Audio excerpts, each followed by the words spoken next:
I've heard it said before, and I don't think I realized it until maybe this moment that if you don't get to talk about the people, then they do disappear, right? It's a weird, sad, funny path, but we're here to help you laugh. It's the Dead Dads Podcast. Losing your dad sucks, but talking about it doesn't have to. We are not therapists professionally. We may like to think we are, but we are not. We give really good advice, though, Mm-hmm. just not medically or therapeutically. Although if you do feel better after it, that's okay. You can still listen to us. But we will bill you for that. We're also not doctors. That's true. We're definitely not doctors. I once was a doctor, but then was immediately removed from doctor status. You just had a lab coat on. Like, that's not a doctor. That was the problem. Enjoy the next episode of Dead Dads. Scott, why don't you introduce our guest today? Yes, it is my pleasure to introduce Bill Cooper.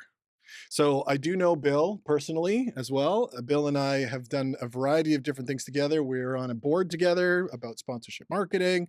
We run into each other at events. Our daughters, yours a little bit older than mine, both play hockey. And so we see each other around the hockey rink. So Nice. we have Hockey managed dads. we're hockey dads.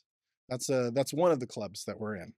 Yeah. I can admit, yes. Yes, you're a hockey dad. So we are known to each other before this event. So, Bill, why did you decide to do a podcast about your And do you feel like it was you that decided to do this podcast? Yeah, I mean, I think when I first heard you mention it or saw you mention it, I can't remember which, it occurred to me that, well, yeah, that's bang on. I mean, it happened and I never talked about it. But at the same time, I never felt the need to. Yeah. But I thought, oh, that's kind of a cool idea. And frankly, I hate to admit this, but I trust you. So that is, Well, that's your that first. probably influenced That's why great. I. That's your first mistake, Bill. Bill, it was really just to get you here to record you saying that. I only say because I know your wife was also a proponent of this as well. And so I wondered how much she had as inspiration for this. Yeah, I think that's just the classic cliche. She was willing to volunteer me as opposed to me. But I think I might have raised my hand of my own volition had it not been. raised Let the for me. record state. Bill, we wanted to get to know you a little bit more. So I'm curious, if you've had a real hard day at work, you made it home, you put on some music. What is your typical go-to? In terms of music, Yeah, the genre, a little bit folk influenced. very nice. But I don't mind a guitar solo here and there, so maybe a little bit old rock. Is there something that you do? Is there a comfort watch? Something that you do if you're feeling stressed? What do you do to kind of relieve yourself of that feeling after maybe a hard day or a challenging meeting, that kind of stuff? Do a Sudoku or read a book or something, which is going to be, it's going to evolve into a nap within minutes.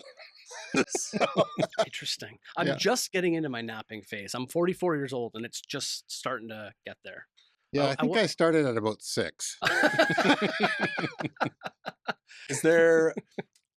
Everybody has this, and I know you a little bit, but I'm going to challenge you. Is there a topic that you, without provocation, at the drop of a hat, you could talk about for 20 minutes with no prep work that everybody would probably think is the most boring thing in the world, but it would be super interesting to you? Professionally, I got involved in a niche topic for quite a few years that no one else wanted to talk about, and they were okay to hear me talk about it. So that got to my head, and that's sort of commercial rights. So Oh, wow. like professionally, I can amble on about that for a long time, which seems to induce other naps around the table for other people. Curious, when you're around the house, what's your go-to fix-it method? Like, how do you, are you a duct tape guy? Are you, I'm going to put a rope around it? Or are you a guy who hires a professional every single time? I think one of my dubious strengths, it's not like it's still the jury's out whether it is a strength, but I'm willing to try stuff. Right. So I don't know that I can call myself a handyman, but I'm willing to be a handyman. And I joke, and my kids joke, and my wife, everybody around me jokes that I've fixed a lot of things in the house, but nothing is straight and nothing is quite right. So fixed is in quotes. Yeah, fixes in quotes. So yeah. it's a step above duct tape, but it probably would have been better with duct tape. Right. That's kind of where I live, I think. And it depends on if you've had a nap. Yeah. Yeah. And so things that you fixed, how many of those things have had to have a professional come in and fix them afterwards? There was a toilet ring I did that 6 months later there was there was water on the dining room table. Ah, But other than that, I think it's been relatively good. But you don't know, right? I mean, who knows? That could have been me, could have been the guy who owned it before me. I'm not sure. It's kind of like your disclaimer off the top. You're not a doctor. I'm a handyman in my own house, but don't call me over. so Bill, we would love to learn all about your dad. What was his name? Frank, Frank. Frank Cooper. Yep. Did you have a middle name? He had two actually, Corbishley and T. Okay. Oh, How did he get those?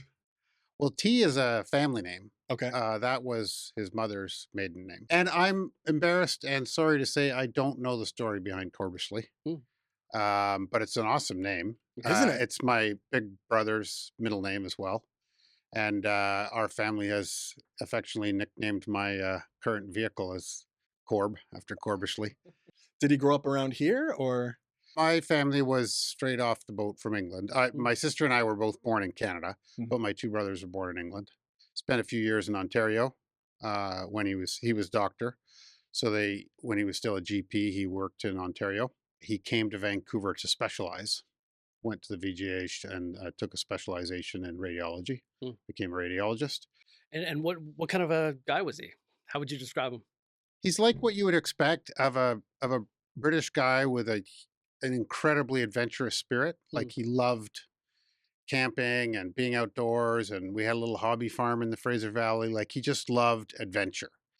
The guy in the corner of the grammar school, who's reading the Tom Hardy equivalent books Right. and who wants to adventure. Nice. And I think that's a big part of why they came to Canada. And our life in Canada was peppered with, camping trips that were epic and amazing, but we were probably slightly underprepared for. That's the second Characterizing. time we've talked about that. Yeah. I like this new quote for you. Unqualified but willing. That's the name of the episode. Yeah. And when he was outdoors with you guys, was he like trying to teach you everything? Was he trying to like get you to experience it, but also learn it so that you could pass it down? I think that was there in him, but it was never, you never felt it and it was never obvious. How do you think his friends would have described him? Do you think his friends saw him that way, or do you think they would have a slightly different version of what he was like? I don't think they would describe him as the head honcho, but he was fun. I mean, I think that would be probably the first word they would reference. He was he was kind of like, he always looked like he was a move or a prank away from being sat in the corner by the teacher, right? Was there ever a prank that sticks in your mind that he did? Well, I mean, he's got some childhood pranks that kind of are in family lore. Like as a family, as I'm told, they rarely went on holiday, but they were on a rare holiday. And his mother and father were sleeping in, and he and his brother David came in all excited because they had shot a goose. They thought they had, been sort of adventurous hunters, and they'd gone out with a bow and arrow, and it was a domestic goose, and they brought a goose into the kitchen at sort of 7:00 in the morning. And so I think that there were a lot of stories like that, like stealing apples from the neighbor's orchard and that sort of thing. That was his thing. But I would say not planned pranks. So he's mischievous. Yeah, Would that be good word. Yeah, he's Good word. mischievous. Okay, so he's an adventurer. Yeah. Unfortunately, sometimes. Okay. Yeah. He's obviously taken his family on a large gamble, I guess, and taken you across the ocean. And then he's sort of settled here and he just made his peace with it and he did the best he could, but he wasn't necessarily the leader in every moment of every day. I mean, it wasn't, like nonstop luxury and all that sort of stuff, but we were very comfortable in the valley. We had a nice we had a hobby farm by choice, not by necessity. I mean, that's fun, right? And nonstop luxury is not necessarily the best thing in the world No. either. No.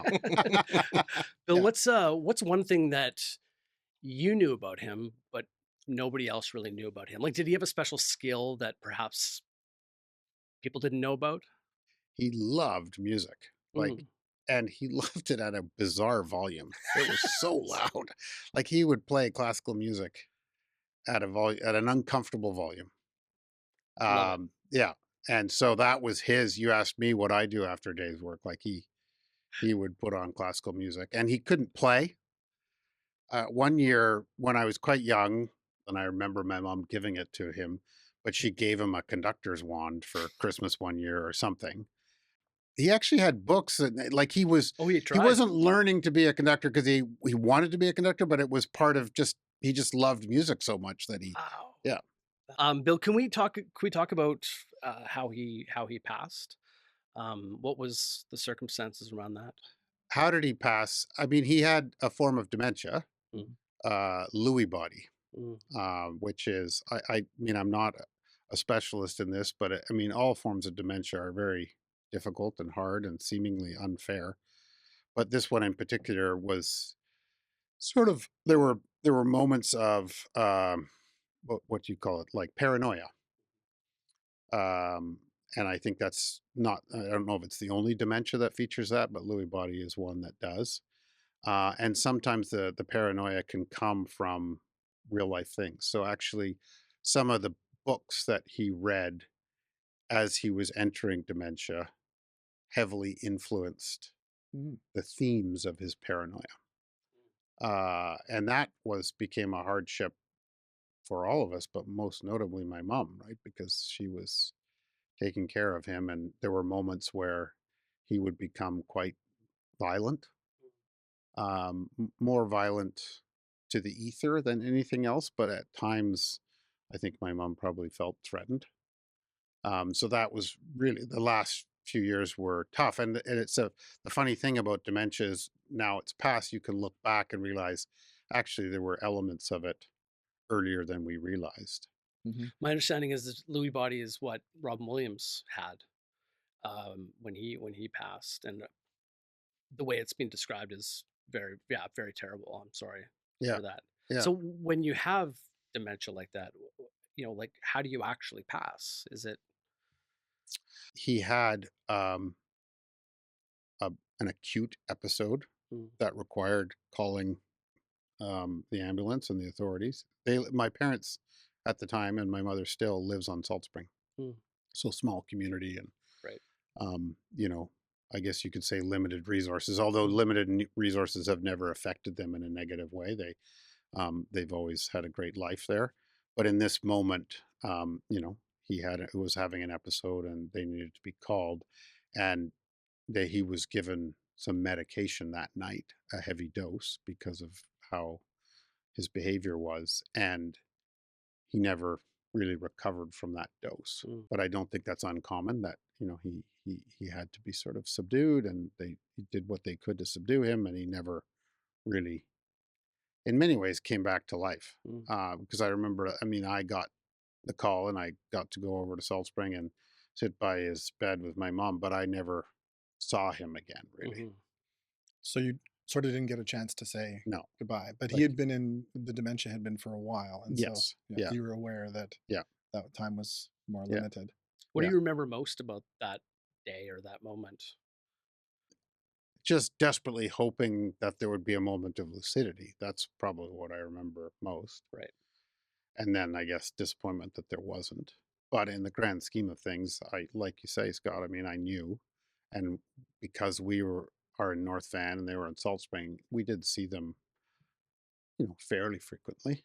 So I didn't feel deprived in that sense. But that last moment, you kind of have this Hollywood sense of how it's going to go, and Hmm. it didn't go that way, The right? eyes So light up, and yeah, then you communicate yeah, directly. Yeah. yeah. Yeah. So that was probably what I remember most. But the way it worked is that it was clear that this was dire, and very likely this last few days.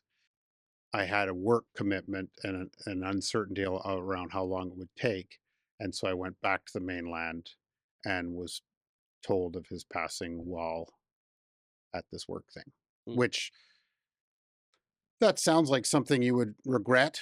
Um, and maybe on some level I do, but we had some time in the palliative care as a family that was, you know, sounds awful to say fun, but it was fun. We Doesn't sound awful at all. we I've we heard, s- yeah. yeah, Yeah. we sat with him, and it was his birthday actually, and so we kind of celebrated his birthday unbeknownst to him, and we actually got a noise warning that we were having too much fun. And There's my something to hang Yeah, your Yeah. hat on. yeah, Yeah. and my sister snuck a bottle of scotch in, and those, like, it was a I got to participate in that Yeah. moment with my family, which was treasured, or is treasured. So when he did pass, what were the first few days after that like for you? Were you in charge of the process? Because your mom was still around. Did you take on No, responsibility or? no, I'm fortunate about so many things in my life, but one of them is that I have a sibling on Salt Spring, Mm. and he and his wife, together with my mom, you know, took most of the burden, and we were lucky that all our kids were able to join. Actually, all the grandchildren were able to join, so that was Mm. fortuitous.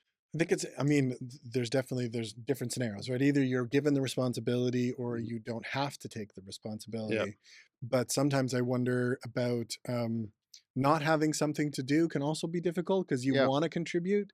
Did you feel a sense of like, what should I do? I mean, it was you're grateful to your brother for taking this on. So what is the task? Or was it sort of, the gratitude for them and just being there and supporting them? These are a lot of questions, which is why I signed on to do this, because I've never asked myself these Mm, questions, and it sounds very superficial and and trite for me to say now, but which I was busy at work, mhm, Mhm. and I had that going on. So I think that is that cliche, but to have something to keep you busy Mhm. is yeah. important. And I don't think I did that strategically or knowingly, but I think I was probably channeling myself into work. And it just, by serendipity, I guess, the thing that I went back to the mainland for was really big for our company.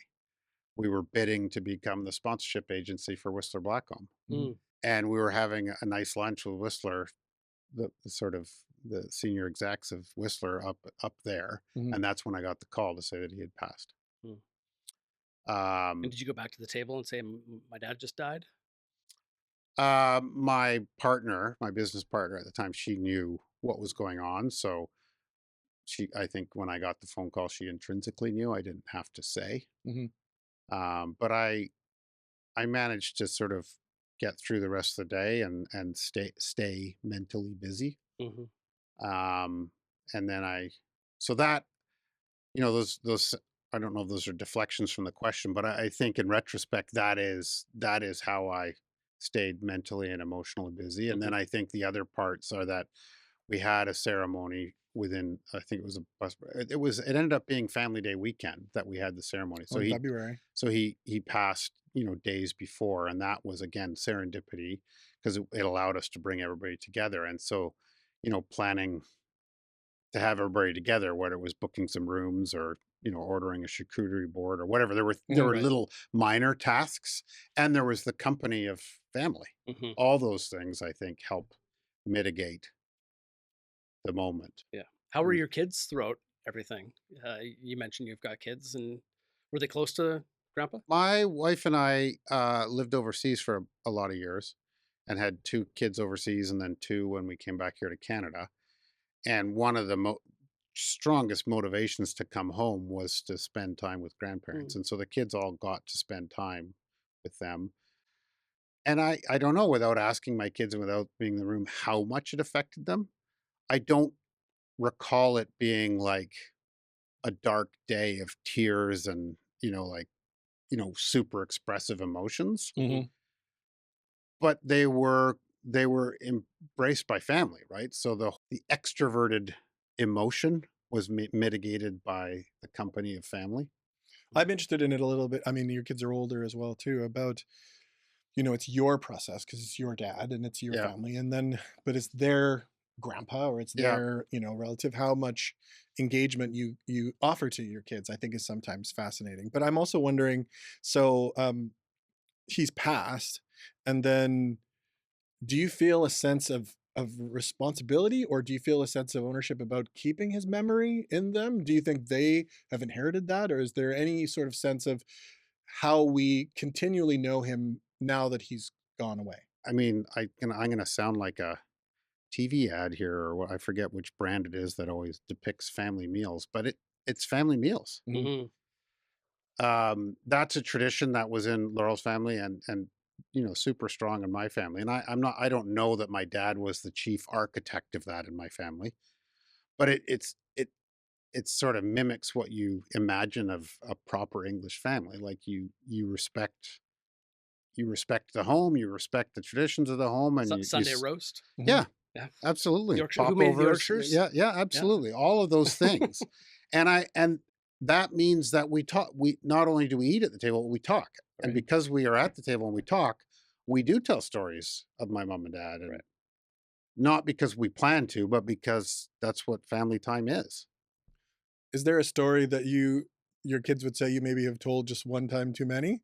Is there a story that gets repeated maybe a little bit? One of the ones that gets the most guffaws is that by the time I was old enough to remember we were settled in the valley. Again, we were quite a fairly privileged family because he was a doctor, um, and so we were fairly well to do, and we went on these camping trips. But he was not, like a lot of people that grew up in England wartime. He didn't flaunt his wealth, Mhm.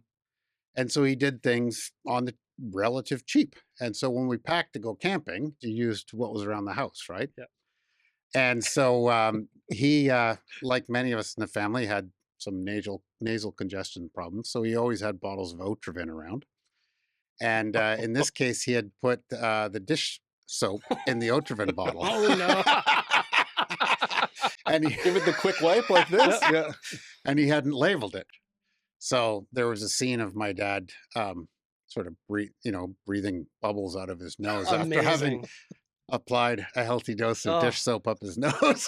amazing. So that one gets told a fair few times. Yeah. Were there any traits that maybe you picked up after he passed? Is there anything that you think you've inherited from him? Frighteningly so. My wife and my kids make fun of me for it, Mhm. and in their company, I defend myself and say no, that's not true. But I know it's absolutely true. Like I don't know that I'm a carbon copy of my dad, but Yeah. I I love puttering around the garden, and I'm terrible at it.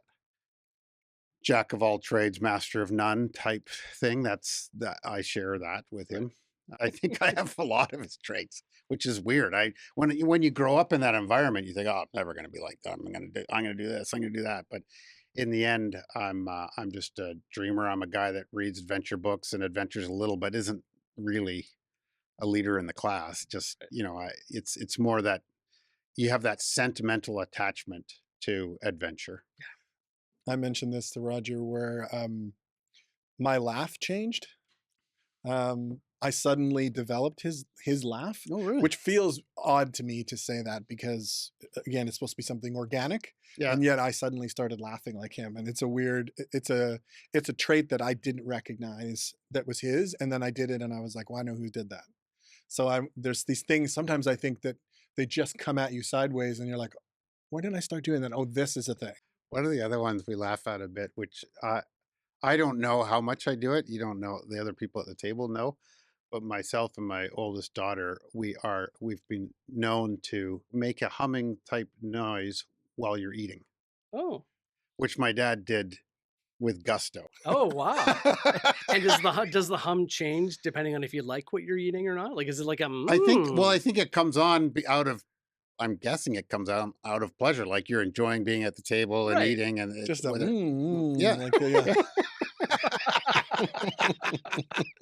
Love that. yeah, Love that. I So, like to think of your dad humming maybe in some of those classical songs that he'd yeah. like to, yeah, just yeah. in the back of his mind. I heard you say earlier that you haven't really talked about this a lot, and I'm curious why do you think that is? I don't feel that I have suffered tremendously, nor have I craved some help with navigating that. Mm, And I don't know if that means that I'm being naive and blind to the fact, or whether I have good natural sort of mitigation techniques that I'm, without knowing it, staying busy or doing things that are allowing me to manage. I'm not sure. And in saying that, I feel a sense of guilt. I'm like, geez, am I a bad person? But but maybe that's part of what Frank helped teach me, right? I mean, he just got on with life.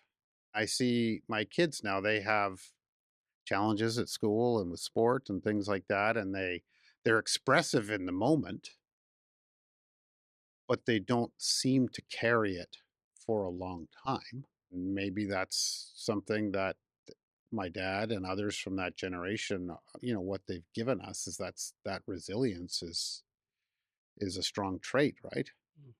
Performative guilt is a funny one, isn't it? This idea of like, especially the question sometimes feels like it's leading. Like, do you feel guilty? And then the answer is no, No? but you feel Yeah.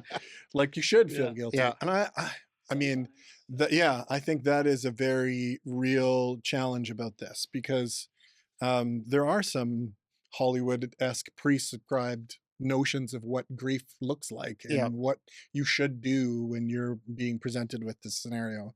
And yet I think what I know, and Roger and I have spoken about, and so far everybody's, that there's literally no set of rules that you have to follow. yeah, You could almost easily pass the milestone of putting your father to rest and moving on to your life, and that may be your path, and it may just come up in, odd moments. yeah, Yeah. But I do think that the question of should I feel more guilty or why don't I feel more guilty is an interesting one to explore for me anyway, because I think that sometimes develops more into a question about who I am as a person. It becomes more of a discussion about what I feel about anything. So that question I think is fascinating. Just asking myself, should I feel more guilty? Because yeah, it's maybe should I feel more guilty about a job that I didn't do well at, or if it becomes kind of a character yeah. discussion for me sometimes. 9.9 times out of 10, if not 100 times, or I guess it would be 10 times. Math. So much math, Uh, though. Math. Yeah. Yeah. um, the parent who you lose would want you to succeed in life and do all the good things and not be, succumb to Right. grief or, emotional obstacles, et cetera, that impede you. So the fact that I haven't, perhaps I'm living my best Frank, even though I haven't felt a huge amount of, the what's perceived or what's put out there as the the grief that should follow. On multiple occasions in the last few years, when we are over on Salt Spring or when one of my older kids comes a day or two later or what have you, we hear them and their cousins describe, "Oh, I stopped to see Frank on the way back from Fulford Ferry." So they stop at his headstone. See, that makes me cry. So, what more can you ask for? Does his or did his passing, or does it in the current sense, make you feel anything about your own mortality? Sometimes this occurred to me, which is, when my father passed, then this idea of it now swings to me. Did it make you think about that, or about your sense of what time you have on this earth? I would say I've had, I don't know if it was a midlife or a late life crisis or whatever it was, but I lost my job uh, unexpectedly through someone else's decision a few years ago, and through that process, and maybe in retrospect, a little bit of dad passing and seeing my mom at times struggle a bit, I've had kind of a change of heart about this is not about me; it's about them, Hmm. right? And so you kind of change gears, and you're less preoccupied with what you're doing and more preoccupied with what's the cool stuff my kids are doing, right? Yeah. You change gears, and you are really contented and happy to watch them progress. Well, Bill, we really, really enjoyed meeting you and learning more about Frank. And before we go, I'm curious if you could give one piece of advice to any guy out there who just lost their dad, what would that be? You probably have embraced, either knowingly or unknowingly, a family tradition. Keep embracing it. Mm. Keep carrying it forward, because that that will be a huge resource for you, your stability, your pride in what they built and you are now building, and how that passes on down. And ultimately, I never asked my kids to visit his headstone, but I have a nephew who goes and visits with a bottle of scotch. Oh, nice. Love it. That's pretty nice. I can't afford the scotch. So. Is there a trait of his that you miss the most out of all of the great things that he did? Is there one thing that sort of sticks with you about who he was that you miss? I think it's just presence, not a trait. Mm-hmm. Right. When my sister and brother and I that are still on the West Coast, we will go fishing or do things that Frank would have done, and just not having him there. Mm. That's probably what you miss the most. Classical music blaring, that'd be kind of nice. Not because I want it all the time, but it would be a nice reoccurrence. Right. So maybe that's a trait you miss. So there's things like that. My daughter and I hum while we eat, so we got that ourselves anyway. Bill, thank you. Thanks for coming in. Thanks for agreeing to do it. Thanks for being intentional about it. And I think I get the sense from our conversations, like there is a sense of you trying to do the right thing, trying to think about the right thing. But I think being curious and interesting is great. I know it's helpful for me, but I hope it was helpful for you. And so thank you. Thank you so much for coming. Thank you. Yeah, no, it was weird word to say, but it was fun. I appreciate it. It was good. There good are no chance. good words for a Dead Dad's podcast. Yeah. We can't figure one. Yeah. So We haven't fun landed on it is yet. fine. Yeah. Yeah, no, I enjoyed it, and it's cool. You get to talk about these things, right? And I've heard it said before, and I don't think I realized it until maybe this moment, that if you don't get to talk about the people, then they do disappear, right? So better to talk about them after, than not, right? You don't want to keep that bottled up, because then the next generation won't recall. What a good way to wrap up here. Thanks so much for all you guys out there. Another episode of the Dead Dads podcast is in the can. I need you to do us a huge favor and like and subscribe the podcast wherever you're listening or watching. Actually, something really, really cool that we would love you to do is leave a comment on maybe a piece of advice you have for someone out there who's lost their father. I think that could be hugely valuable to our community. Scott, we're on to another one. Absolutely right. We're on to another one. If you didn't like the podcast, leave a comment and said that you liked the podcast, because that helps as well. Yeah, just lie. Thanks. It's a weird, sad, funny path, but we're here to help you laugh. It's the Dead Dads Podcast.